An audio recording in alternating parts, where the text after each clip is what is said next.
Okay, I think we are live. Good day, good evening, good afternoon, good morning, whatever time it happens to be in your section of the world. Lee Hayward here with the Total Fitness Bodybuilding video chat for Friday, March 31st, the final day of March. Coming down the wire, getting closer to summer every day. And probably today we could even discuss some strategies, if that is a goal of yours, to get in shape for summer. Because I know every time spring rolls around, that's often a goal for a lot of people, is strategies to get in shape for summer. So maybe that's something we could discuss today. Anyway, I'll just wait a few minutes and some people pop onto our live stream. This should be coming through on Facebook as well as on YouTube. Let's see. And hopefully this is coming through loud and clear. I always like to do a quick little audio video check, make sure that my audio is coming through clear, that you can hear me, see me. So if it is, just type into the chat, say loud and clear, let me know. Seems to be working fine on my end, but I just want to make sure it's working fine on your end, because, hey, I don't want to be talking to dead air. Let's see, we have Steve is joining in. Welcome, Steve. Glad to have you tuning in. We have Robert's joining in. Good afternoon. Nice. Steve saying it is loud and clear. Much appreciated. We have Emma's joining in. Haven't been able to join your lives for the last few months. Nice to be back. Well, nice to have you back. Welcome. And if you are brand new to our video chat, want to welcome you. If you're a regular, you've watched these before, want to welcome you back. All right. Everyone is welcome. And the way these video chats work is I'm going to be hanging out here for the next hour ish. I always say ish because it depends on my gift of gab. If the questions are flowing and I got the gift of gab, it may stretch beyond an hour, but I usually shoot for an hour, answering questions and topics of discussion that you have related to fitness and nutrition, building muscle, losing fat, any specific challenges you have with your workouts or your eating plans or anything like that. Feel free to type those questions and topics of discussion into our chat window. So we are streaming from two platforms, from Facebook as well as YouTube. So if you're on YouTube, there should be a chat window to the side, one side of this video. If you're watching through Facebook, it's probably the comment section down below. But either way, it's going to come through on my end here. So type your questions and topics of discussion into our chat window, and I'll do the best that I can to help you out over the course of our chat today. If I can help you, I will let you know. And if I can't, I won't BS you. All right.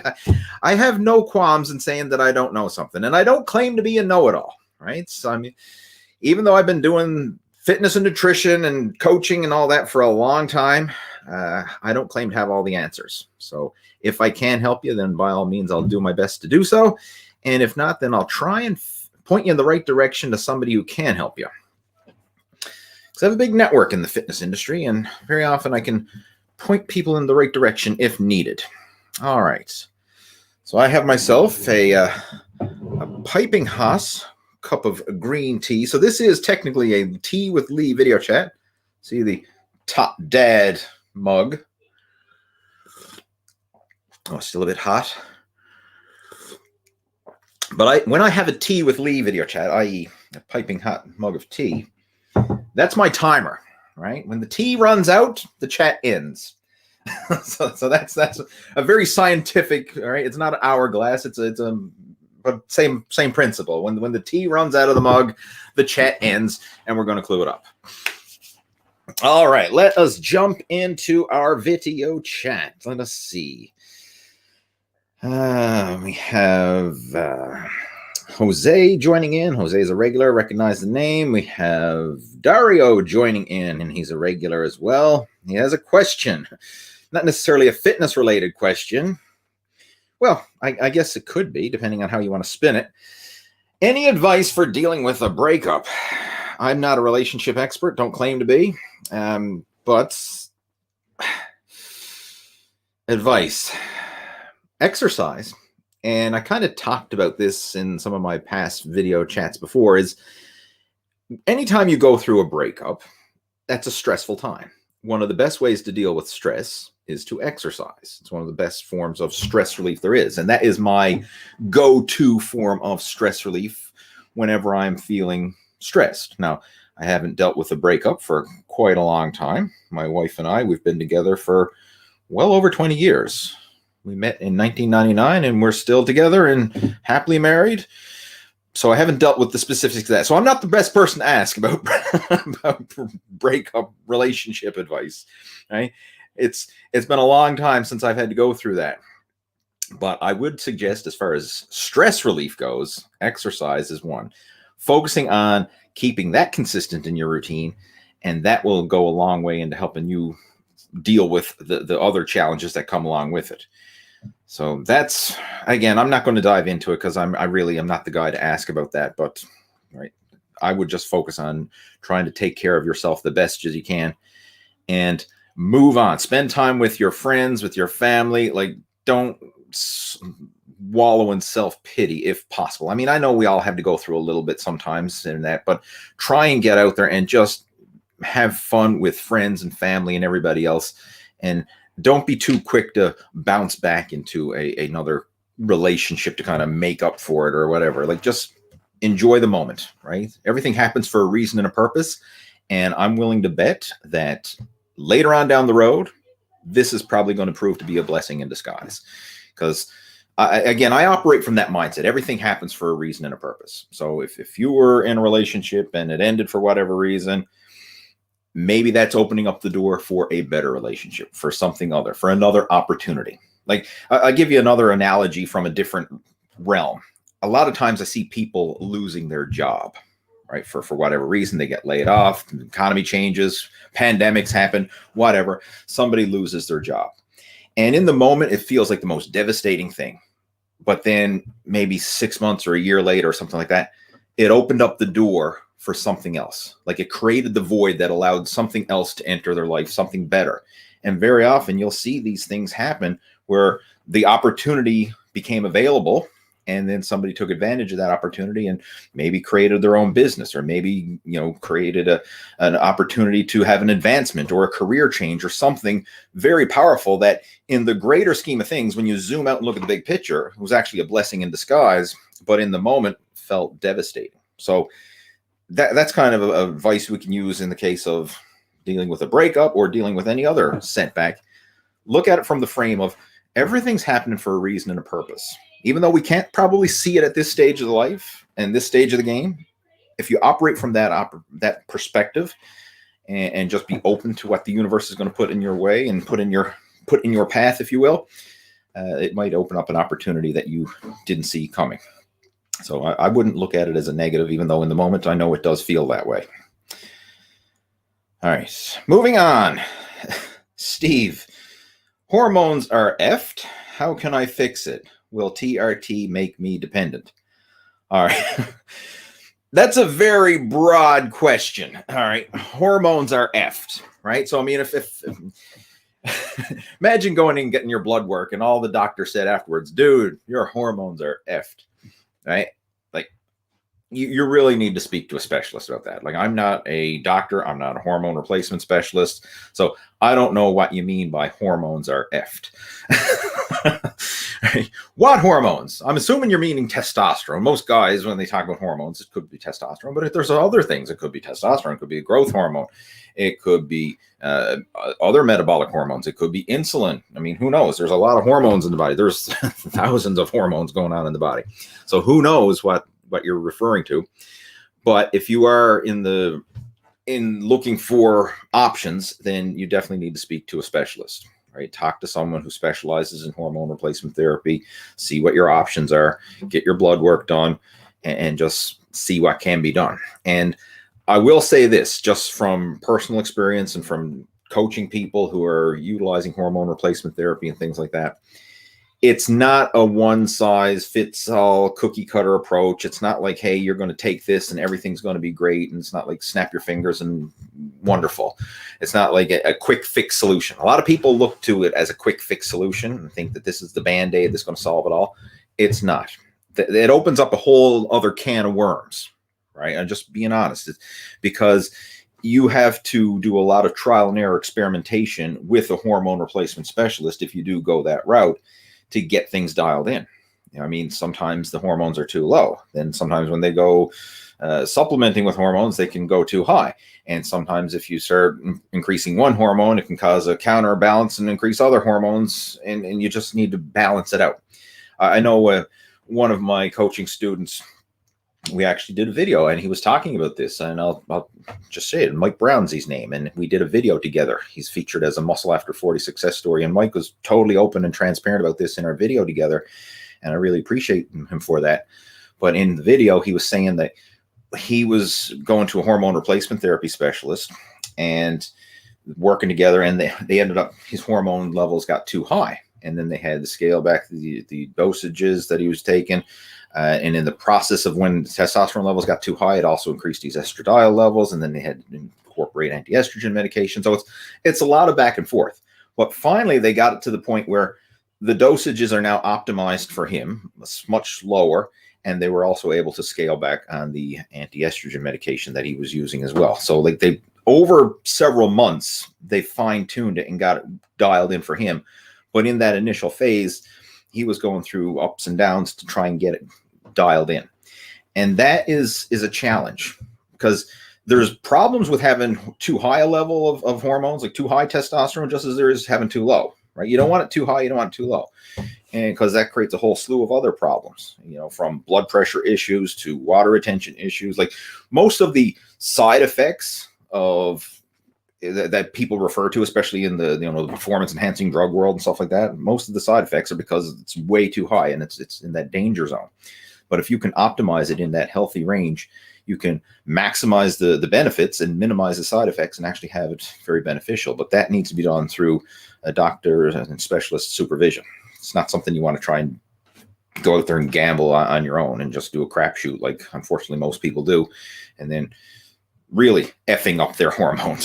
So bottom line, I just want to kind of give you a bit of insights there, but you need to really talk to a specialist about that. And that's not what I am. You need a specialist who's going to do blood work and check on you and follow-ups and all that kind of stuff. Like this is something, even for people who are on hormone replacement therapy, they have to go back and get regular blood work every few months, right? To make sure that things are in check, right? So that the hormones are not too high, not too low, that there's no other issues coming up that need to be addressed as well. All right, moving on, we have next question. Emma, I believe you were planning on doing a bodybuilding show last time I was able to join. Did you compete? If that was the last time you joined in a video chat, that was a while ago, because that was in 2021. And yes, I did. That was the 2021 Newfoundland Provincial CPA Championships. That was in July of 2021. So if that's the last time you tuned into a video chat, it's been a while. But yes, I did compete, and it went quite well. I was very pleased with my comeback to the stage after a 10-year hiatus, because prior to that, the last time I competed in bodybuilding was in 2011. Now, for those of you who are not familiar with my contest history, I started competing in 1995 as a teenager, competed regularly from 95 till 2011, took a hiatus after 2011, and I never made a comeback until 2021. So that was the whole process, and I came back in the masters category, which is over 40, for the classic physique, which was really cool, because back when I was competing regularly, there was no classic physique. It was just bodybuilding.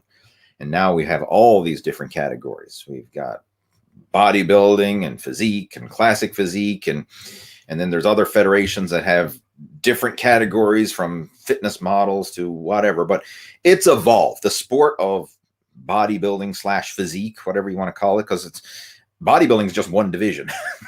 It's evolved, and even though it's a bit confusing, I think it's actually pretty cool, because now it accommodates more people and a broader scope of athletic body types, because not everybody has a bodybuilding physique or bodybuilding potential, but they could be a great, they still could have a great physique, but not a bodybuilder physique is what I'm trying to get at. So they might be able to compete in another division and do quite well. So it's pretty cool that we have all these different divisions. And in the ladies categories, they even have more, the bikini and the figure and the wellness and the fitness and then the physique and blah, blah, blah, blah. So again, it's confusing and to an outsider, and I mean, even for someone who's been around the sport for decades like myself, it's still confusing. But at the same time, I think it's a move in the right direction to have the sport evolve to accommodate more people. Anyway, moving on. Jose is joining in from New York. Said I finished the last week of the second phase of the Blast Your Biceps program. My question is on the next phase, the partial power program. I think there's a follow-up to this. Do you recommend to use elbow and knee sleeves since very heavy weights are going to be used? Also, you mentioned to complete a set is to use partial burn reps. Would a drop set work better? All right. I'm going to be totally transparent, Jose. That book, the Blast Your Biceps book, I wrote that. I can't even remember. Seriously, I can't. Well over a decade ago. All right. So I do know what you're talking about, but it's not top of mind. Like, I have not read that in years. So I'm going to have to just dig up from my archive memory bank here. The first phase was the preparation phase. The second phase was the arm specialization, which you went through. That is the meat and potatoes of the Blast Your Biceps, is phase 2, right? First phase is kind of prepping yourself. Second phase is the meat and potatoes, the actual arm specialization. The next one is we're doing some power training, and we're utilizing partial range of motion repetitions in there for some of the exercises. And it depends on the type of exercise. So I know, like, the big heavy compound moves, we're using like power rack lockouts. For some of the other exercises, we're using partial range of motion burn reps, which are just a way to help increase that muscular overload and to basically allow your body to handle more weight than you would with a normal full range of motion. As far as the elbow and knee sleeves, not really. If you don't have any pre-existing elbow or knee pain, don't wear sleeves just as a band-aid for something that doesn't exist.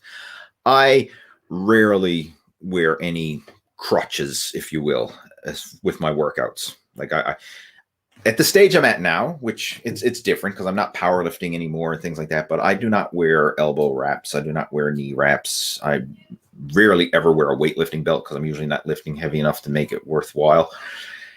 So at the stage I'm at now, I don't. The only thing that I do wear wrist wraps. If you ever see my videos or whatever, you always see I'm wearing wrist wraps, and that's because I do have some carpal tunnel syndrome. And I find that wrist wraps help to alleviate and minimize the carpal tunnel from acting up. So that's why I do wear wrist wraps. If you ever watch any of my videos, you always see, what's Lee wearing wrist wraps for?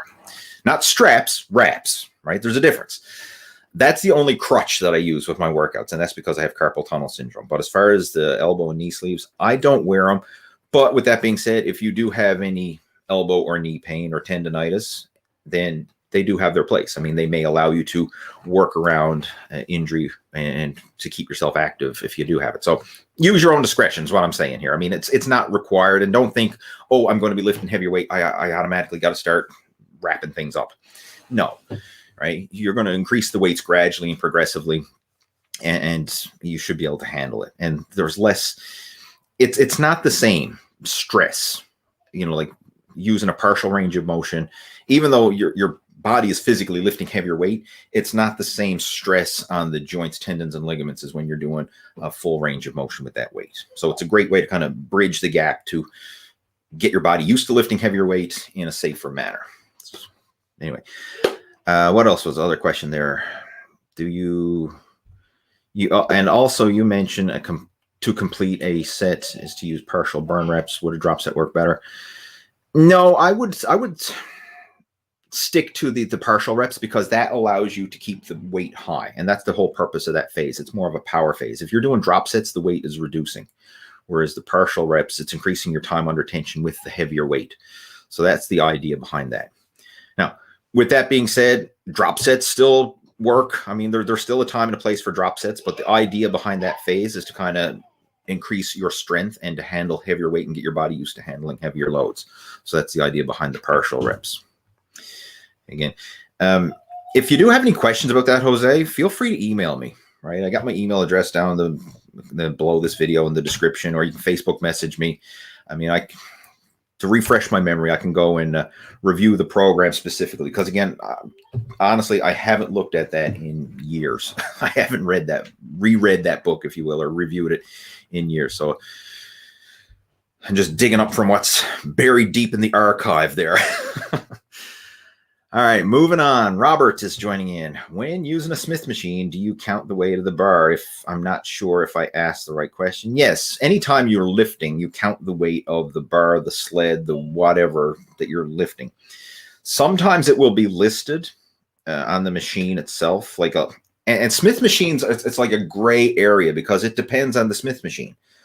The old school Smith machines were just bars on a slider, and they had the hooks. So it was actually heavier than the barbell. So you had a 45-pound barbell, plus you had the weight of the hooks and the bearings and everything else that were on the sliders. So it might actually be 65 pounds or more. So the old school Smith machines were actually heavier. New ones have counterbalances and pulleys and stuff set up inside. So very often the weight of the bar is lighter than a standard free weight barbell. And that's going to depend on the Smith machine. Some of them, I think a typical average commercial gym Smith machine is somewhere around 15 pounds bar weight. Like that's ballpark estimate where it's to, but it may vary depending on the brand and how it's set up and everything else. So you really need to look at the machine itself. From a practical point of view, I don't get caught up with, I add up the weight the same as if it was on a free weight barbell, because I'm familiar with the numbers with adding up free weight barbell weight. Like I know, okay, I've got 1 plate per side, that's 135. I got 2 plates per side, that's 225. I got 3 plates, it's 315. I got 4, it's 405. Like those numbers are just ingrained in me from years of being around the iron game. So when I'm tracking my weights, even if I'm using a Smith machine, just to keep the math simple in my head, I write down the same numbers, but I'm aware that it's a Smith machine and it may be off a little bit. But as long as my measurements or my tracking is consistent, then it's okay. Because if you're making progressive overload and you're using the same weight each time, you're factoring it as a 45-pound bar each time, then you can still accurately track your progressive overload. The only time it's going to get different or confusing is if you change gyms or you use different Smith machines, because you might go to one gym that's got an old school Smith machine that the barbell weight is 65 pounds, go to a new one, the barbell weight's only 15 pounds, and then anything in between, right? So just be aware of that. And that applies with any machine exercise for that matter. Different machines, different pulley systems, different leverages, blah, blah, blah. The weight of the machine and the weight of the resistance that you feel on the muscles is going to vary from machine to machine. So just because you did 100 pounds on, hammer strength doesn't mean you're going to do 100 pounds on Life Fitness or Cybex or whatever brand. It could feel totally different just based on the brand of the machine and the way the leverages and the pulleys and all that set up. So hopefully that answers your question. I know it's a mishmash of stuff, but again, if you need any more clarification on it, feel free to shoot me an email and we can chat. We have Tony, unknown, sponsoring the video chat. It says, en route to the gym, overhead press, chin-ups, and squats, linear progression. Keep up the content. Love it. Well, thank you, Mr. Tony Unknown. Much appreciated. Thank you for the support. It's always greatly appreciated. I'm glad you're enjoying the video chats. If you do have any questions, comments, or feedback, feel free to type them in. Type them in, or if you want to reach out, drop me an email or friend request me on Facebook and we can chat. All right, where else? So moving on. I lost my spot there in the video chat. Just give me a second, guys. Emma, are your biceps still huge? I've never had huge biceps. They've always been a struggling point for me. Hence the reason I actually wrote the book, Blast Your Biceps, that we were talking about earlier. If you read that book, the whole premise behind it is that arms and shoulders are like a genetic weakness for me. Like my chest and back and legs, especially calves, they're some of my stronger body parts. Arms and shoulders have always been a lagging body part. And that's why I really focused on prioritizing that. And that's what led to the whole creation of the Blast Your Biceps program. In fact, just to show you what I'm talking about here, let me see if I can find it here. Let me see. Let me see here. I have old pictures I found on my computer the other day of my first bodybuilding show, and just kind of put things in perspective of how skinny my arms were. See if I can find them there. I was just out of curiosity, see if I can dig that up. Shit, I don't know where it's to. I don't think I can find it. Frig it. I won't waste too much time here. I don't think I can find it, or can I? Let me see.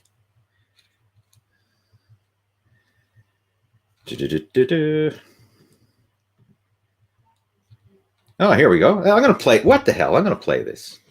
This is footage. I'm going to see if I can share my screen here now. Let me see. I got a video clip from my very first bodybuilding show that I did in 1995. I'm going to see if that can share that now.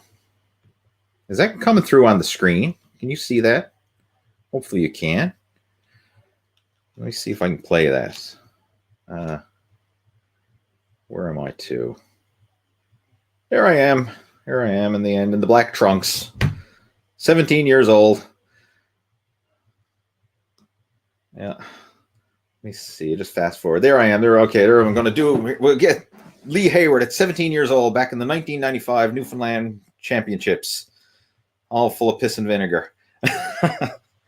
But you can see, like, my arms and shoulders are smaller than my chest, back, and legs. Like, there's my... From a bodybuilding point of view, even though I'm doing lots of arm poses and just doing like a very novice routine, they're not in proportion, right? I needed to really fill out my upper body to match the size of my lower body. Here. Oh, brings back memories. Oh, man. 17 years old, still in high school, full of piss and vinegar. The days of youth. Oh, boy. Yeah. Anyway, we'll pause that. There we go. Shut that down. But no, that's always been a weakness of me. My biceps and arms and shoulders in general have always been a genetic weakness. So that's something that I've prioritized. And it's ironic. Like, sometimes you see people who are genetically really strong at something. They're probably not always the best person to ask for training advice on that area because it came easy for them. Whereas if you see someone who struggled to build that area, and then they probably know more about it because they've had to work for it.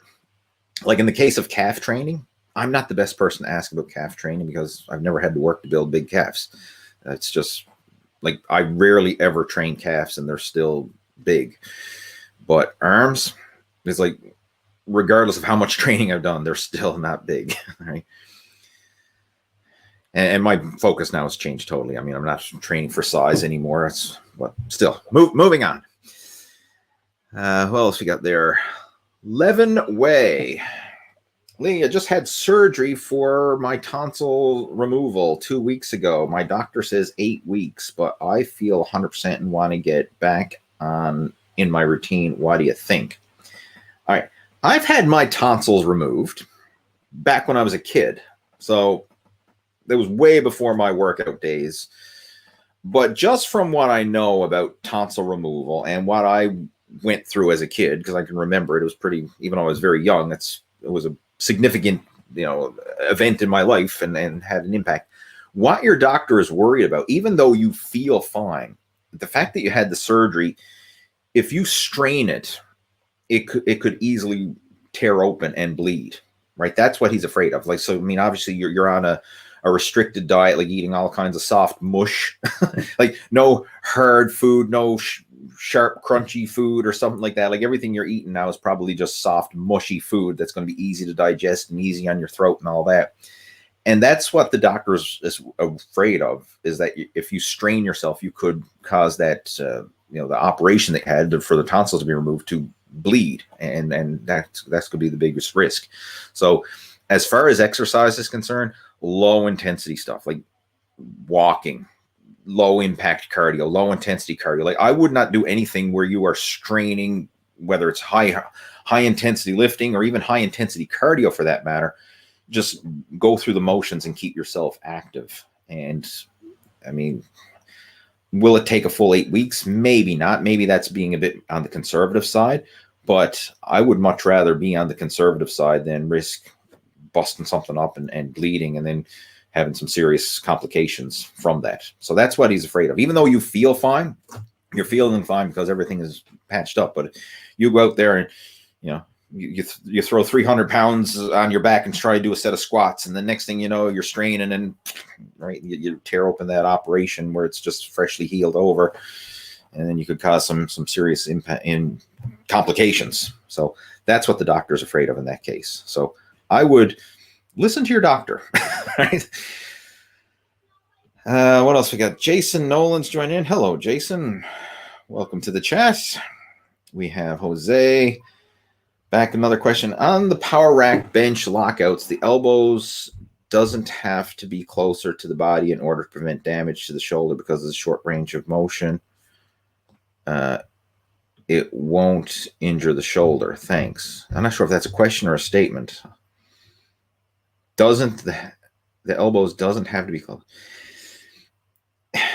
With the power rack bench press lockout, I would recommend a medium width grip. Don't go super wide because that's just going to give you a false sense of strength and it will place extra stress on the shoulder joint.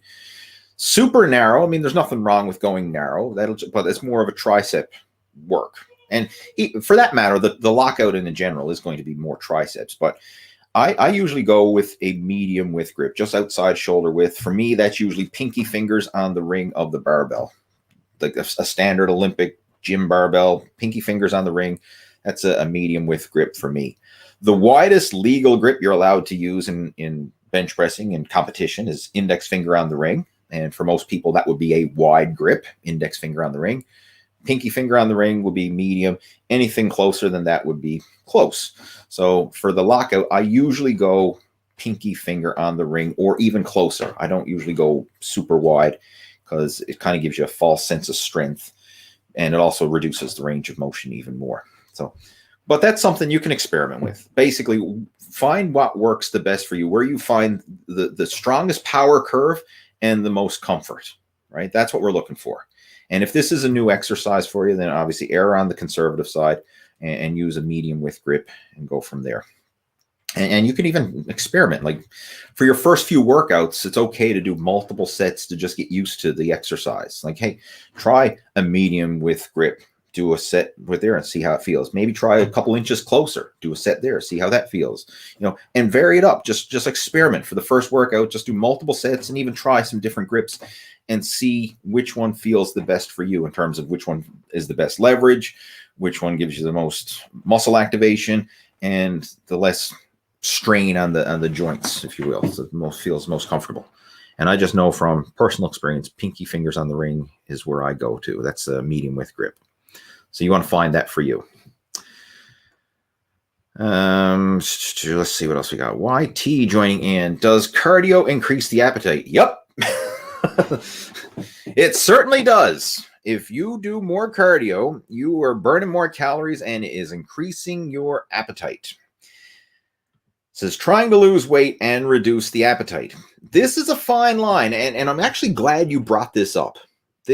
I'm glad you brought this up because this is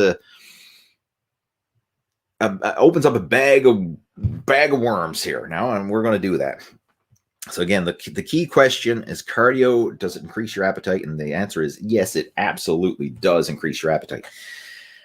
And I can share some personal stories about this and some to kind of give you an analogy of how this all works. Because right now, my main training focus is on cardio. I'm training for cycling. That's my priority.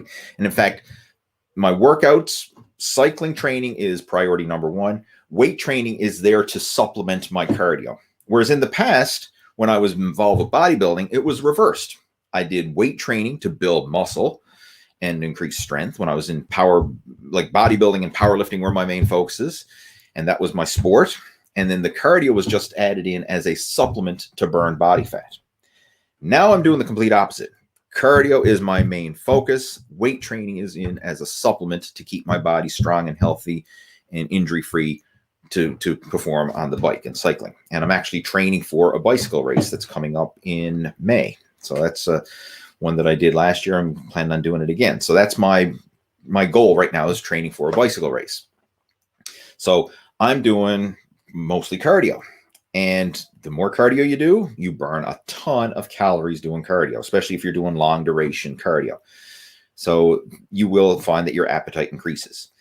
And this is like a double-edged sword when it comes to fat burning, because what often happens in cardio training is people do a lot of cardio. Yes, they burn a ton of calories, but then it increases their appetite and they have to eat more to compensate what they're burning. And from a performance point of view, that's not a bad thing. It's okay to eat more and burn more and fuel your training from a performance point of view. But if your goal is to simply lose body weight, then you got to be very particular about it. And I found, like, back when I was getting ready for my bodybuilding competition that I did back in 2021, where I made the comeback to the Masters stage, as I got leaner and as I got more depleted and I was keeping my calories low, my work capacity and exercise performance went down the toilet. And if you've ever talked to any bodybuilder, physique athlete, fitness model, anybody who's done serious cutting to get down to single digit body fat percentage, pretty much all of them will be able to say that the leaner you get, the worse you feel. Your energy and performance suffers. Your strength goes down. Your endurance goes down. Your ability to focus goes down. Like, it just, it's so effed up because you look better, but you feel worse. Like that's kind of like the general rule of thumb when it comes to bodybuilding. The better you look, the worse you feel. So what I mean by better you look is the leaner, the more defined, the more definition, the more depleted you are, the worse you're going to feel, and the worse your athletic performance is going to suffer as well. So when I was, like, for prime example, for the last month before that competition, I was basically just running on willpower. Like, I never had energy enough to even ride my bike the last month. That was just get on the bike and ride. It was like, I'm the highest intensity cardio I could do was walk. So I would do walking as my main form of cardio. The workouts in the gym, I was literally just running on willpower, going through the motions with more or less warm-up weights because I didn't have the strength to push heavy weight. And all I focused on was just keeping the calories low, trying to strip off any excess body fat, and practice my posing leading up to the competition. Like, that's pretty much all it was. Like, I had no energy in reserve to try and push hard in the workouts, push hard with the cardio or anything like that. Now, it works in terms of getting ultra lean, but again, from an athletic performance or practical point of view, it's not practical at all. So when I'm training now to get ready for my bicycle race, like, I'm eating to fuel my workout. So if I do a big workout, I'm eating to match my calorie expenditure. I'm eating on the bike. And that's another thing you'll see a lot of endurance athletes do, is they eat during their training to fuel. And the common rule of thumb for a lot of endurance athletes is to consume 1 gram of carbohydrate per kilogram of body weight per hour or more. So you'll see guys consuming, depending on the size of the athlete, anywhere from 50 to 100 grams of carbs an hour while doing cardio. Now, that sounds like an astronomical amount for anybody who's trying to lose body fat, because sometimes people go on a low-carb diet. They're probably only eating 50 or 100 grams of carbs per day, let alone eating that per hour while they're doing cardio. So, yeah, bottom line, cardio does increase your appetite. So if your main goal is to use cardio as a fat-burning tool, this is where lower intensity cardio comes into play, because it doesn't beat your body up and doesn't break it down so much. So low intensity cardio like walking, or low intensity cardio on the cardio machines at the gym, like, the elliptical or bike or treadmill or whatever, but something that's done at a lower intensity, i.e. zone 2 or lower, and not pushing the high intensity stuff, because the higher the intensity, the more calories you're going to burn and the more it's going to increase your appetite. So the lower intensity cardio usually allows you to cross that threshold of still burning the calories to get the fat burning benefits without overly impacting your appetite. Right? And it's a very fine line there.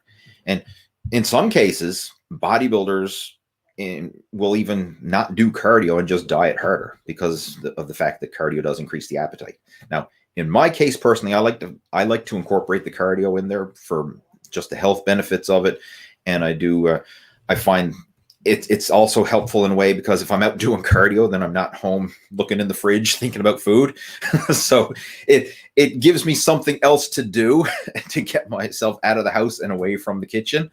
Whereas if I'm home and your belly is growling and you're in that calorie deficit, it's more temptation. So hey, to do an hour of cardio, that's an hour outside the kitchen more every day. So that's why I would incorporate more cardio in there as well. But it is a fine line for sure, and it's something that you have to balance, because it is possible to gain weight even though you're doing a lot of cardio, right? If you're so that's, I mean, I could go on and on and on about it, but bottom line, it's just the fact that you're doing cardio doesn't automatically equal that you're going to get ripped. All right, Ryan is joining in. I have a volume question. What is generally a good amount of sets per muscle group per week? Right now I'm doing 3 days a week, full body split with 4 exercises per muscle group on those days. That's probably 4 exercises per muscle group. Hold on now. And you're doing full body split. I'd like to, again, this is where it's nice to actually talk to somebody so you can have that back and forth conversation. Because if you're doing full body, meaning you're training your chest and your back and your quads and your hamstrings and your arms and your shoulders and abs and blah, blah, blah, and you're doing 4 exercises for all those muscles, and then I guess you're doing multiple sets per exercise, that's a shit ton of volume, right?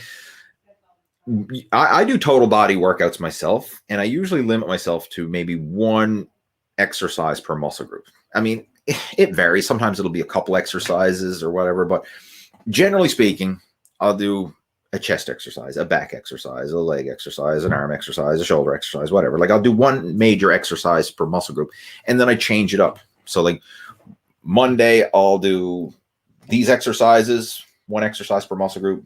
Wednesday, I'll do some other exercises for those same muscle groups. Friday, I'll do a different series of exercises. So I'm still training total body, but I'm changing up the exercises. So that's where the variety comes into play, but it keeps the volume under control, right? That's the thing. And to answer your question, like what's a good amount of volume?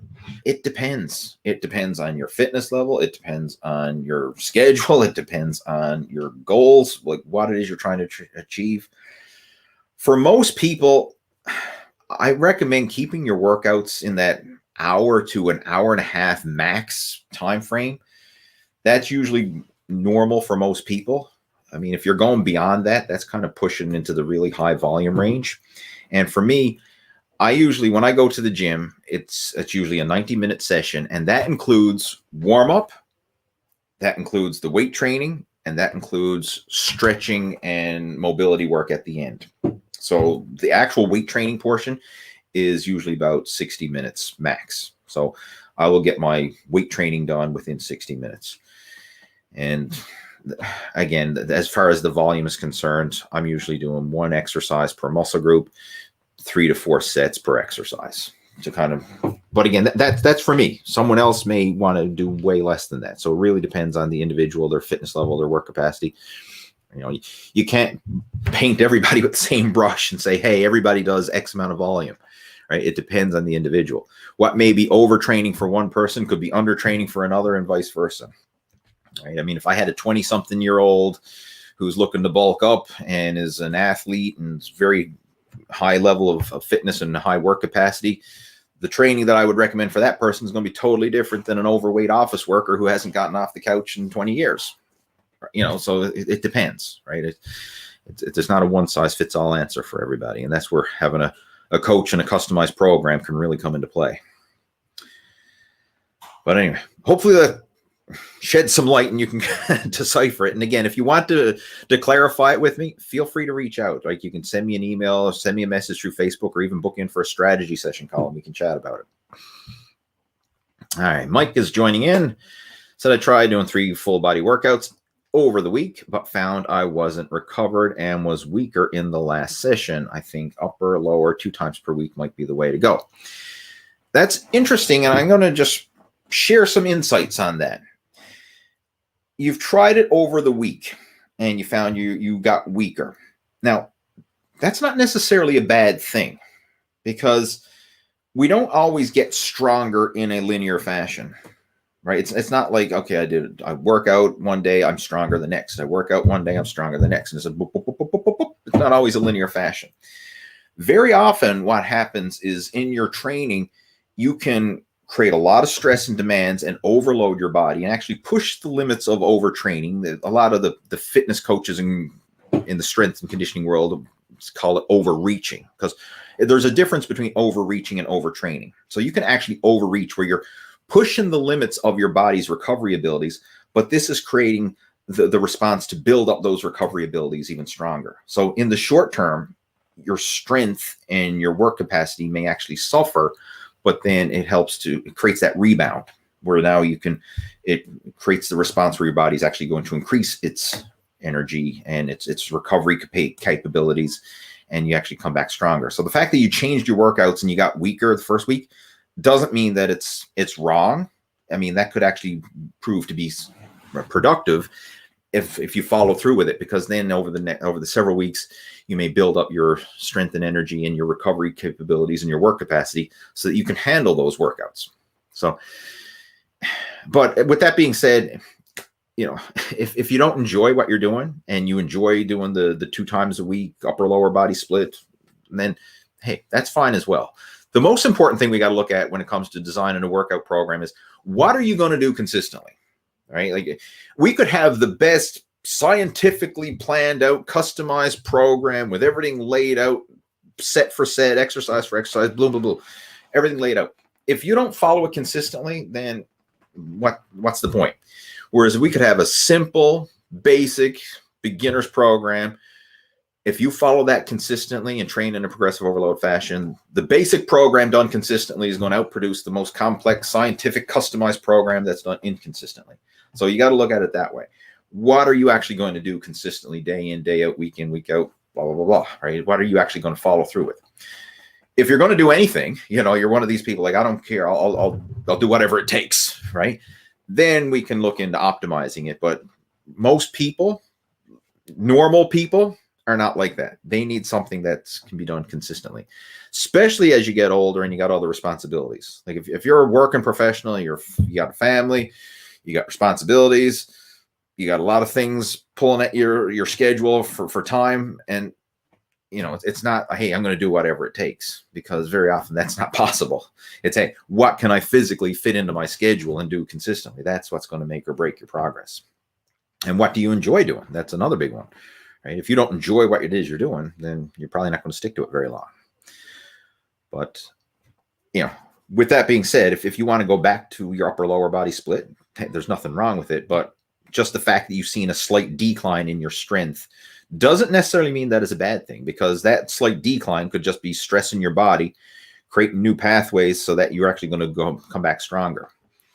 Right? Like, that's the way strength training works. Like, we don't get stronger in the gym, right? You do a workout, you're weaker at the end of the workout than you were at the beginning, right? You went in there, you broke the muscles down, you tore it down, and now you got to rest, recover, and grow and let your body build it back up again. So the same thing is applying here, just on a broader spectrum. It's not just on a day-to-day, but even on a weekly and even in the phases. And a lot of times you'll see strength athletes go through this in periodization phases, where they'll build up to a peak and then they'll do a deload phase and then ramp it up and then deload. And then it's in that cycling is where they often make their best gains. But when they're at the peak, in their peak training phase, they're maxing out, they're stressing their body's ability to recover. So they're not feeling strong. They're not feeling rested. They're feeling burnt out, borderline overtrained. And then right at the peak of when they're like, oh, I can't take it anymore, that's when they do a deload.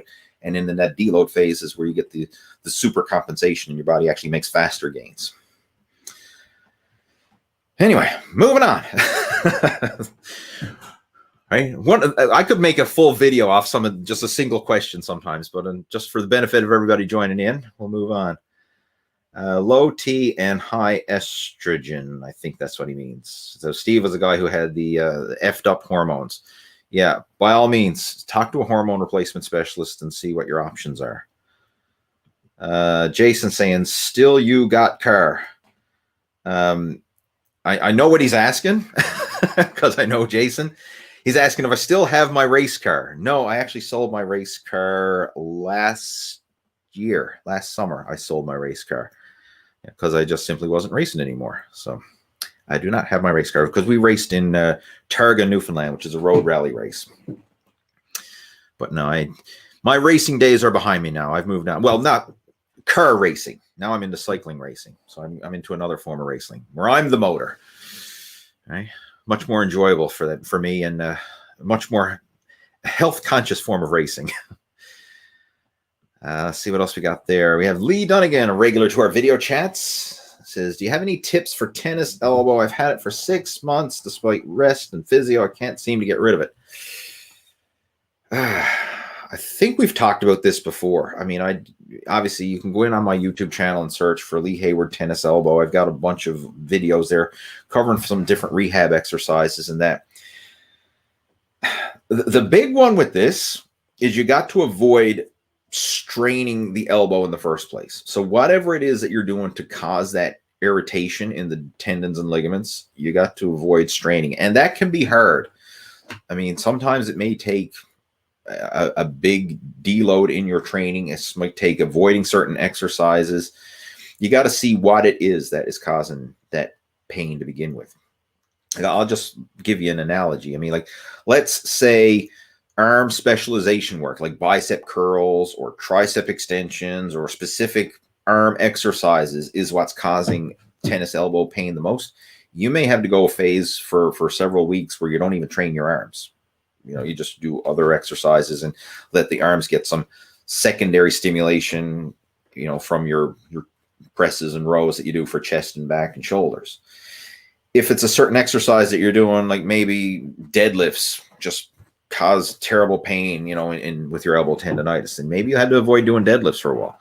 Maybe it's bench presses. Maybe it's whatever it is. Like, you may have to avoid that specific exercise for a while and just focus on trying to work around it the best you can. And sometimes when you're working around joint pain and injuries, machines, cables, resistance bands, even though it's from a muscle building, hypertrophy, strength building point of view, it's not optimal.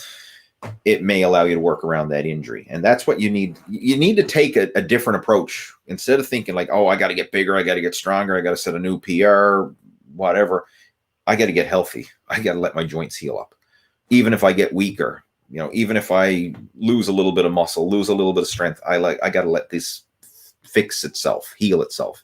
Because if the elbow tendonitis just continues to get worse and worse and worse, you're not making gains in the gym anyway. You're not making optimal gains when you're dealing with that. So you got to focus on rehab first, get that under control. And then once that's under control, then you can go back to focusing on strength and hypertrophy or whatever it is you're focusing on. So that needs to be top priority. I mean, you said you've already seen a physio. You've already been like, I don't know. I wish I had more advice to give here. Probably, I would look into, get some opinions on physiotherapists or chiropractors or people who are used to working with athletes. Because saying I've seen a physio, again, I'm not saying this is in a mean way, but the caliber of physiotherapists can vary greatly. Like, you can have some physiotherapists who are absolutely amazing. They know their stuff. They're working with high-level athletes. Like, they can fix things that are wrong, and they're used to dealing with athletic performance style injuries. And then you have a lot of who may be new physiotherapists or people who are just used to dealing with the general population, and they don't really know their stuff. All right. Like, it's same with personal trainers in the gym, same with any occupation, right? You got people who are high level and know their shit, and you got people who are just getting started and people who don't know their shit. Right. So, I mean, the fact that you've seen a physio, like, who was it you seen? Maybe you need a second opinion. Maybe you need to see someone who's used to dealing with athletes and powerlifters and strongmen and people of that caliber.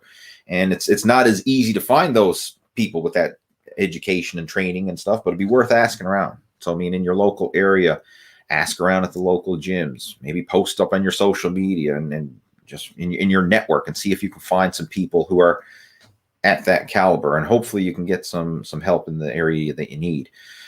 Right? Because a good physiotherapist who knows their stuff can really analyze your movement patterns and see, okay, what is causing the pain, what movements is causing the pain, and offer some rehab. And then they can also do other things as well. Like they can do ultrasound treatment to help break up scar tissue and things like that. So it'd certainly be worthwhile to probably look into some other options there and not just give up hope because, hey, I tried one physio and it didn't help, right? Maybe you want to need a second opinion on that. All right, moving on. James says yes. All right. Yes. I'm sure you're replying to something that I said a while back in the video chat, but I have no idea. But glad to have you joining in, James. And you got a nice picture of a dog there. Beautiful dog. I'm a dog lover myself. Levin Way says, thanks for the advice, Lee. I've been taking a few walks, just itching to get back on my program as I was making great progress. I hear you, man. I mean, anytime you're making great gains and you have to have a setback for whatever reason, whether it's an injury or in your case, tonsil removal or whatever, it's frustrating. And I totally get it. I totally understand where you're coming from because I've been through situations like that myself. I mean, prime example in my case, I remember back in 2007, that's when I won the Heavyweights Classic overall title. That's the only time I ever won an overall title in bodybuilding. I won the light heavyweight and overall title. And I was at my peak, if you will. Like that was the biggest and the strongest that I ever was back then. That was my all-time peak. Shortly thereafter, a couple months after that competition, I was into my off-season training, and that's when I suffered my first muscle tear, and that was a major one. And ever since then, I mean, like it was such a kick to the nuts because I was at my peak, right? I just won a show. I was like, things are on a roll. Training's going good.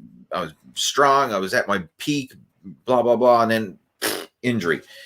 And I went from my absolute peak to not doing diddly squat. Like I can remember when I was going through the rehab process, I would literally be in the gym, like doing exercises with like the pink dumbbells at the end of the dumbbell rack. I would be using the hammer strength machines, like the chest press and the rows and all the different hammer strength machines with the empty handles, just going through the motions. And then eventually I put 2.5 pounds on each side and I go through the motions. And then I put a 5-pound plate on each side and I go through the motions. And then people be looking at me like at the time I was probably around, I don't know, I think it was like 225 pounds. And like, what's this, big bodybuilder dude lifting 5 pounds on the hammer strength machine? Like, what the hell? But like, that was the reality. Like I literally had to just start from square one, scratch, nothing, and just build myself back up. And it took me a full year of doing that before I got back to doing quote unquote normal workouts again. So, I mean, it's a big setback. And I know, I mean, I've experienced the frustration. So I understand where you're coming from, but sometimes you got to go through that. And the crazy thing is it'll make you that much more appreciative of when things are going well, like when you go through those downtimes. John Ross is joining in saying, what's up, Lee? I'm late, trying to catch up. Well, the replay is going to be posted up afterwards, so you're not going to miss anything, right? As soon as this is done, the replay is posted up so you can catch up where we left off. But glad to have you joining in, John. I always appreciate it.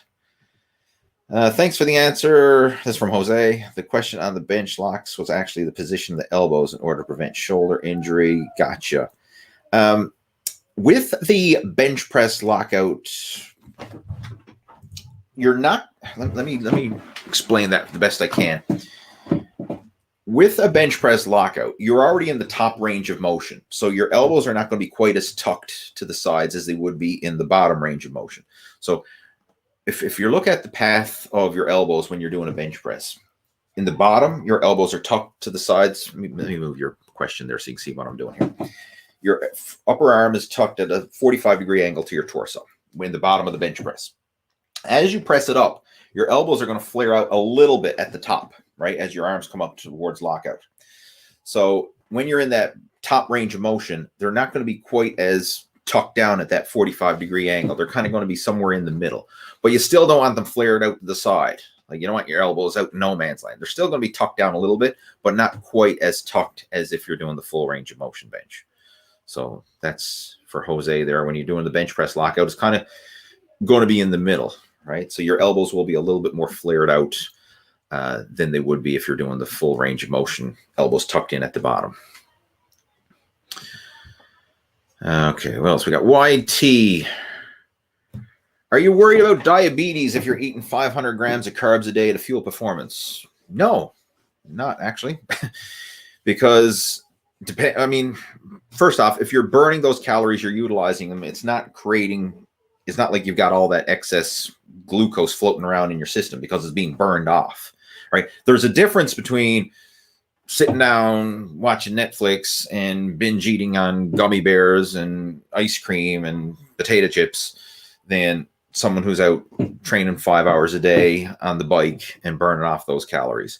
So it's not the same impact, and you need to match your dietary intake for your athletic output, right? The more you train, the more you need to eat to fuel that training. The less you train, the less you need to eat to fuel the training. So, like, carbs doesn't equal diabetes, right? It can, in a certain, like, if it's bad, like if you're eating poor quality carbohydrates and you got poor lifestyle choices, like, there's multiple things come into play, right? It's not just one thing. It's not like, oh, I ate 500 grams of carbs, I'm going to be a diabetic. No. and the quality of those carbs, because in some cases you're going to be eating the low glycemic carbs, so it's not going to create the same insulin spike. Some cases you will be eating the higher glycemic carbs depending on where you are in your training and everything else. But no, I mean, there's not a direct correlation there, right? It's a lot more complex than that, right? Because a lot of times when we look at the average nutrition advice, like you hear medical professionals saying, hey, avoid sodium, for example, like cut salt out of your diet, or avoid this and avoid that. They're kind of giving that advice to the generic sedentary population. It's not athletic performance specific, because in cases like, I use sodium as a prime example because this is one of the most misunderstood nutrients out there. You go talk to your doctor, like for average general health, and he'll say, oh, avoid salt, keep salt low, cut salt out of your diet, blah, blah, blah. No salt, no salt, no salt. You go to athletes, especially endurance athletes, they're adding salt in because they're sweating so much, they need to replenish what they lose. And if they don't add the salt in, then they're suffering the consequences of too little sodium. And I mean, there have been some extreme cases where athletes have actually died because they have too little sodium. And it's hyponatremia. It's the complete opposite, where there's not enough sodium and the body can't utilize the water that's being consumed, and it just creates this imbalance within the cells. So sodium is, I know you're asking about carbohydrates here, but I'm just using this as an analogy. Like, two different contexts, two totally different answers. Same when it comes to carbohydrates. If you have a sedentary individual whose activity is, I walk to the fridge and I jog to the toilet, and then that's it, they don't need 500 grams of carbs a day. And they certainly don't need high glycemic carbs or anything like that. But if you have a high performance athlete who's doing twice a day training and putting in the hours and blah, blah, blah, their energy demands and carbohydrate requirements and energy demands and everything else, totally different, right? It's like comparing the fuel consumption of, a NASCAR compared to your 4-cylinder daily driver.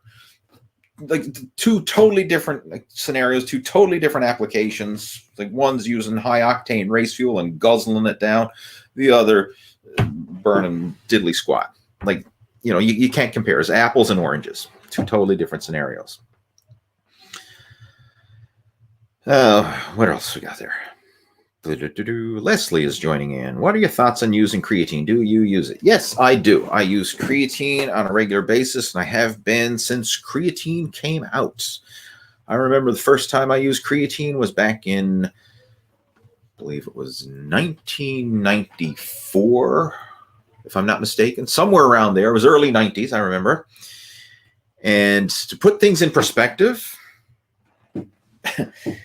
we always complain about prices and inflation and everything else. I remember the first jar of creatine I bought. It was 100 grams of creatine monohydrate, and I paid $100 for it. $1 a gram back in 1994. Now, even though supplements have kind of taken a spike in recent years, it's still not nearly as expensive as it used to be because it's mass produced and the prices have went down. I mean, for a while, creatine was really cheap. Like you get 1,000 grams for like $30. Now it's gone up significantly. It's probably 1,000 grams is in the range of 50 or 60 or whatever, or even more, depending on where you buy it and what country you live in. But it's supplement prices, especially creatine and protein, stuff like that, has gone up significantly in the last few years since the whole pandemic stuff. But it's not as expensive as it used to be, right? But yes, I've been using creatine since the mid 90s, and it's a good supplement. And it's not just a performance supplement, but it's an overall health supplement. Like there's a lot of health benefits to creatine, mental and cognitive benefits, health benefits, especially on aging population. Like seniors should be using creatine. It's really good for preventing mental degenerative diseases. It's helpful for preventing sarcopenia, which is muscle loss as we age. And it also helps with your recovery. There's a lot of health and performance benefits to creatine. So yeah, I do use it, and I do it regularly. Let's see what else we got there. New comments coming through. Just a second, guys. J.E. Should elbows be in front of you or to the side when you're doing a trap bar overhead press? Got to be totally honest, I've never done a trap bar overhead press, right? If I do overhead presses, it's with dumbbells or a straight barbell or a machine. I've never used a trap bar for overhead press. So I'm the wrong person to ask for this one, but I'm just trying to think. For those of you who are not familiar with a trap bar, it's basically this hexagon-shaped bar, and you're in the middle of the barbell. Hex bar, trap bar, same idea, and there's parallel handles. So I'm thinking, yeah, your arms, your elbows would kind of be somewhat to the front of your body, you know, kind of. If you've ever used the shoulder press machine, there's like a lot of seated shoulder press machines. They have parallel handles to the front, and they also have the wider handles to the sides. So the trap bar shoulder press would kind of simulate that seated shoulder press with the parallel bars, and they are somewhat to the front. So they would be kind of more in front of your head when you're doing that press. I'm just kind of visualizing it here now, even though next time I'm at the gym, I might give it a go, right? Just to kind of verify it. But based on my theory and visualization here and past experiences with other shoulder press variations, your elbows will be slightly in front of your body. They certainly wouldn't be to the sides, because when you're doing, like, the only time they're going to be to the sides is if your grip comes to the sides. Let me move your question out of the way there so you can see what I'm talking about. Like if I go wide, then my elbows are to the sides. If I bring it in close and I'm pressing in this angle, then the elbows are to the front. So yeah, your elbows will be to the front if you're going to be doing a trap bar shoulder press. It's just body mechanics. And Strictly Business is saying, great live video. Thank you. Appreciate it. And we're strictly business here, right? No fluff. Actually, there's always time for fluff. But again, great. Appreciate the comment. I'm glad you enjoy the video. We got Neil joining in. For a second, guys. I got to have a drink first. I'm talking about a tea with Lee, and I don't think I shut up long enough to drink my tea. It's cooled off. It's at the right drinking temperature now. Neil's joining in, saying good morning over in the other side of the globe. How do you keep yourself from overtraining quads while lifting weights and cycling at the same time? All right. First off, cycling training, I vary it. So it's not always high intensity, balls to the wall, max effort. A lot of it is low intensity work, low intensity, higher volume. When I structure my cycling workouts, I usually use what's known as a polarized training model. And this, just to simplify it, polarized means you're either doing really easy rides or you're doing really hard rides. So, I mean, it might be just a long, easy zone 2 ride. zone 2, zone 1, something like that, like a long endurance ride, easy ride. And then the high stuff would be intervals, some sort of high intensity intervals or hard climbs or something along those lines. So when you're doing the high intensity stuff, that's when you're really getting into that neuromuscular stimulation and pushing stress on the muscular structure itself. The higher volume, lower intensity, yes, the legs are working, but they're not working in terms of breaking down muscle. It's more of your anaerobic or your aerobic capacity. You're working your cardiovascular system, not so much the muscular system. So it's like we could even kind of reframe that question like, hey, how can you walk and still lift weights at the same time? Like, aren't you going to burn out your legs because you walk? Well, walking is such a low intensity form of exercise, and it's a different form of exercise. Even if you walk all day, you know, like you're walking around at work and you're walking, doing your errands and stuff like that, your legs can still go to the gym and train legs, even though you've been walking around. Like, even if you did your 10,000 steps, you could still go to the gym and train legs, right? It's a different form of exercise, a different form of stimulation. Now, with that being said, can you overtrain them? Of course you can, right? If you do too much of anything, you can still overtrain them, but it's complementary forms of exercise. Like cycling and weight training are two different forms of exercise, and the cycling is way more into the endurance realm and not nearly as high into the breaking down the muscle tissue realm like weight training. So it's complementary forms of exercise, and that's something that's going to improve anyway as you improve your fitness level. Like for a beginner, someone who's just starting off, like if you've never rode a bike before and then you go for a ride, like, oh my God, your legs are going to be killing you. Your ass is going to be sore. Everything's going to hurt. Same thing if you never worked out and you went to the gym for the first time the next day, like, oh my God, everything hurts. I'm feeling soreness in muscles that I never knew I had, blah, blah, blah. But the more you do it, the more your body adapts to it, the higher your level of work capacity, the faster your recovery, and you'll be able to handle it. So it's something that you build up to over time. And I'm at the stage now where I can pretty much handle weight training one day and cycling the next and still, you know, and feel fine, not really have any delayed onset muscle soreness because of it. But it's something that I built myself up to. What else we got? Strictly business. What's the best advice for big calves? I'm doing body weight calf raises at home every 1 to 3 days. All right. Earlier in the video chat, I mentioned that I'm not the best person to ask about calf training because I naturally have big calves. But with that being said, I still understand how to build calves. So I will share my insights. The thing with calf training, body weight calf work, well, that's great, especially if you've never done any calf training before. Absolutely start with body weight. But you're going to quickly plateau with body weight calf raises because your calves are used to lifting your body weight every time you take a step, every time you walk and climb a flight of stairs and whatever. You're literally doing a body weight calf raise every time you move. It's granted as a partial range because you're not getting a full stretch, not getting full peak contraction, but you're always doing these little mini partial range of motion calf raises all the time. So the first thing that we want to focus on in order to stimulate the calves is make sure to use a full range of motion, because when you walk, you're doing partial range of motion calf raises every time. So we want to stretch the calves. So when you're doing your calf raises, make sure that you have your heels elevated and that you sink your heels, your toes on a block or a step or something like that, so that your heels can stretch all the way down. Get a full stretch into the calves in the bottom of the range of motion.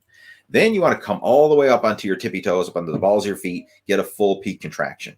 So sometimes you'll probably see people at the gym like doing calf raises and they're bouncing up and down in the mid-range, these little mini choppy calf raises. Maybe they're using a shit ton of weight. Sometimes they maybe not, but very often that's a common thing. You see guys not really getting a full stretch, not really getting a full peak contraction, just doing these little bobby, choppy calf raises in the mid-range. If you really want to maximize calf stimulation, focus on getting a full stretch and a full peak contraction, because the calves are not accustomed to that. That's going to be unique muscle stimulation right there. So that's tip number one. Another tip would be to incorporate some form of progressive overload, because you're going to quickly adapt to body weight alone. Right? There's not enough resistance. And the calves are very tough, dense muscles, and you can build up to relatively heavy weight relatively quickly, with consistency. So you need to increase the resistance. Now, if you want to still train at home, one way that you can increase the resistance, and this is an easy one, do single leg calf raises. Single leg calf raises, you just doubled the resistance versus the double leg calf raises, because now you're lifting your entire body with each calf versus your entire body with 2 calves, right? So you just made the exercise way harder. And for a lot of people, single leg calf raises with a full range of motion, full stretch in the bottom, full peak contraction at the top, that's going to provide a lot of muscle stimulation. But again, eventually you're going to plateau to that, and you're going to need to add resistance. So, and that's where going to the gym and using the proper calf raise machines can really help. And another thing that's going to help too with the calves is doing exercises where your legs are locked out. So like the typical standing calf raise where your knees are locked out, and you do your calf raises that way. And then you have the seated calf raise where your knees are bent at a 90-degree angle, and the resistance is at the top of your knees, the end of your thighs, right? You're doing the seated calf raise machine. And when you break it up like that, then you're going to be stimulating the soleus and the gastrocnemius. And that's just the different muscles within the calves, right? So you want to incorporate a straight leg calf raise and a bent leg calf raise. Make sure that you get full range of motion with both, full stretch in the bottom, full peak contraction at the top, and then training that with progressive overload. And if you incorporate those tips, your calves will respond, right? And the thing with calves too is they can handle frequent workouts, because it's not draining on your central nervous system to do calves. Like if you rep out a set of failure of calf raises, it's not as exhausting as if you repped out a set of squats to failure. Like you do calves, the muscles burn, but it's not physically exhausting. Like you're not going to be gasping for air after a set of calf raises. Like it's such a small muscle, and you can train the muscle itself to momentary muscular failure and max it out, with heavy weight and everything else, but it's not exhausting. Whereas like if you're doing squats or deadlifts and, big compound lifts where you're using a lot of muscle, and not only is it stressing the muscle, but it's stressing your cardiovascular system and everything else. Like if you do squats to failure, you're gasping for air afterwards and just jacking your heart rate up, whereas calf raises, not so much. So the calves, you can actually train them frequently, and it's not as stressful on the body. So you mentioned you're doing them every 1 to 3 days. I would recommend probably do it every 2 days. So give yourself like 48 hours between workouts. So you're stimulating the muscle, giving it a chance to rest, recover, grow, and then stimulate it again. So every other day or 3 days a week, something along those lines would be an ideal frequency for calf work. And if you do that, and I'm quite confident you're going to see some progress in those calves.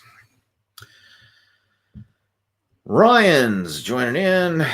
Thanks for all you do. Listen to your last video on the how to get out of the ruts. I think it was 10 ways to get out of a rut while I was snowshoeing yesterday. Very inspired and learned a lot. Awesome. Thanks for your feedback, Ryan, and I'm glad you enjoyed that video. And if you haven't already done so, for those of you who are watching this now, back a few days ago, I posted up on the Total Fitness Bodybuilding YouTube channel a video that I did. It was one of our regular coaching calls that we have over on the Muscle After 40 Blueprint. I just basically posted the replay of it up as a YouTube video. And we covered the top 10 ways to get out of a rut, and really went deep into a lot of the mindset and the inner game side behind fitness and nutrition that a lot of people don't focus on. Like when you talk fitness and nutrition to most people, they're like, oh, what's the best exercises? What's the best sets? What's the macros? What's, tell me my calories. They're just tell me the tactical what to do stuff. And the reality of this is the tactical what to do stuff is like surface level. It's what goes on underneath, more of that inner game subconscious that's really going to make or break your progress. Not simply knowing your calories and macros and what's the best set and rep pattern. Like that's very surface level, right? And if you have the mindset and the inner game side of things that we covered within that video, the tactical stuff is easy, right? Because the tactical stuff is just manipulating variables, right? Anybody can manipulate variables, but you have to have that surface level stuff that we covered within that video to really solidify it all. So if you haven't done so already, go back and watch the top 10 ways to get out of a rut video. And it really covers more of the training that muscle between your ears, which is the most stubborn muscle of all. All right, moving on. We're going to get ready to clue this up because, man, I said I'd go for an hour, and we're already almost an hour and 20 minutes, right? I got the gift of gab, and the questions are coming through.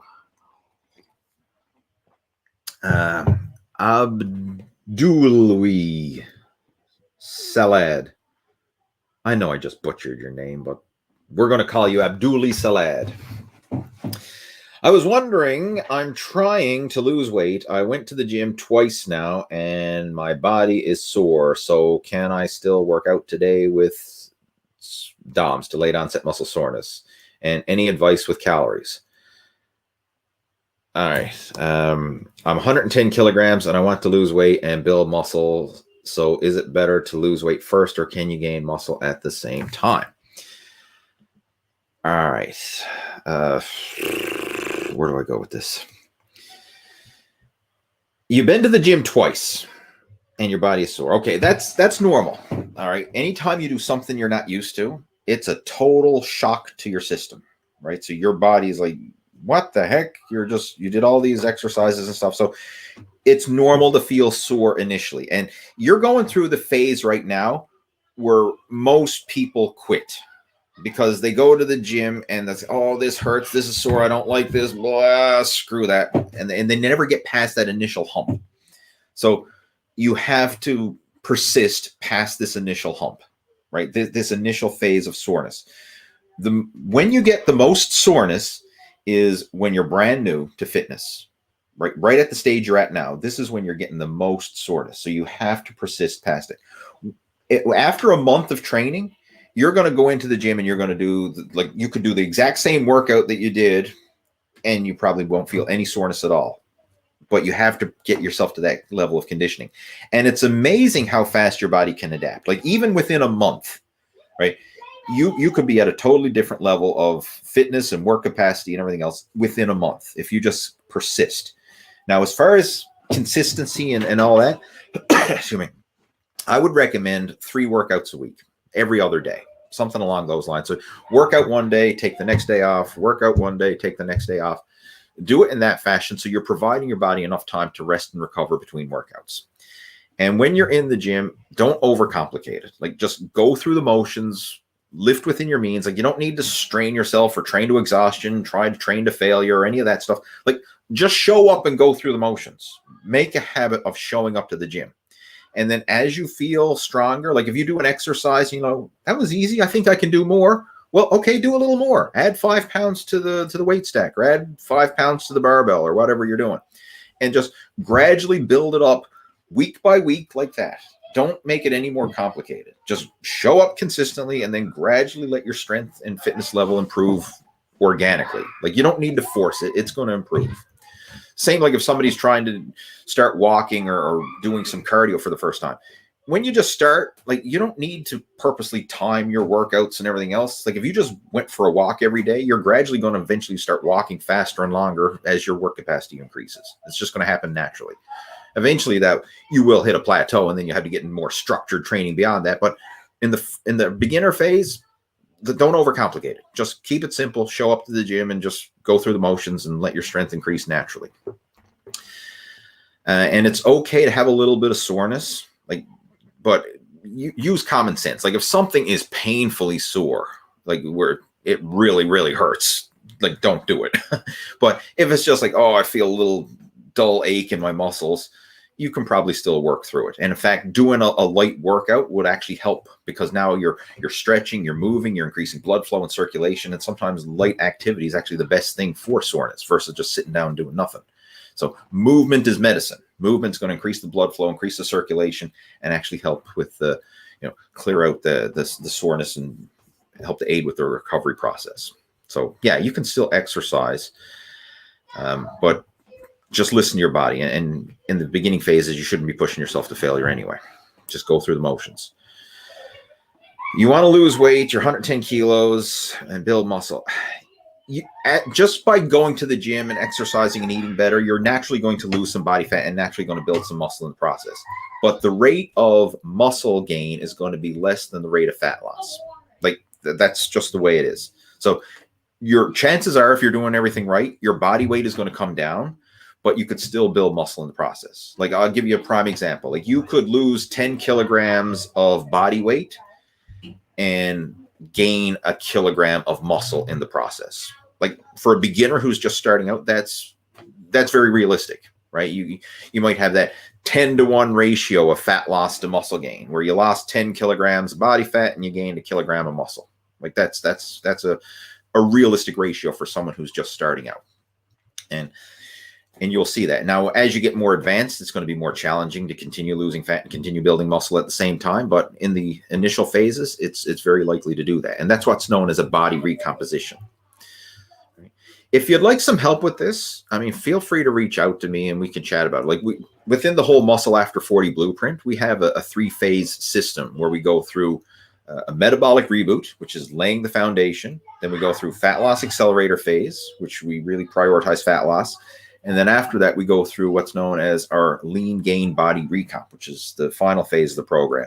So we focus on laying the foundation, building up your strength, fitness, and work capacity, maximizing fat loss, get yourself lean, optimize your hormones. And then the final phase, we build lean muscle while staying lean. And like that's a great way to structure your programs. And that's the method we use within the Muscle After 40 blueprint. So if you're interested in learning more about it, feel free to reach out to me and we can chat about it. We have Jesse joining in. Welcome, Jesse. He's a regular to our video chats and friends over on Facebook. Glad to have you tuning in. And Larry Next Edits. Larry Next Edits. Hello, Coach. I want to stop by and wish you a good day. Take care. Thank you. Glad to have you joining in. And I think, if that's not mistaken, that might be the last comment that came through there. All right, so we're going to get ready and clue this up. I'm almost done my tea, so that's time for the clue up the video chat. Hopefully you enjoyed it. Hopefully you got some good value from it. And if you like the video chat, please give it a thumbs up or a heart or whatever it is. If you're over on Facebook, hearts and thumbs. If you're over on YouTube, give it thumbs. And if you do have any further questions, comments, or feedback, and you want to reach out, feel free to message me over on Facebook, or you can send me an email. Again, I have my details down below in the description of this video, so you can pop that open. And in the meantime, have yourself a fantastic weekend, and I look forward to chatting to you again next week. Take care. Over and out. We're going to end the broadcast.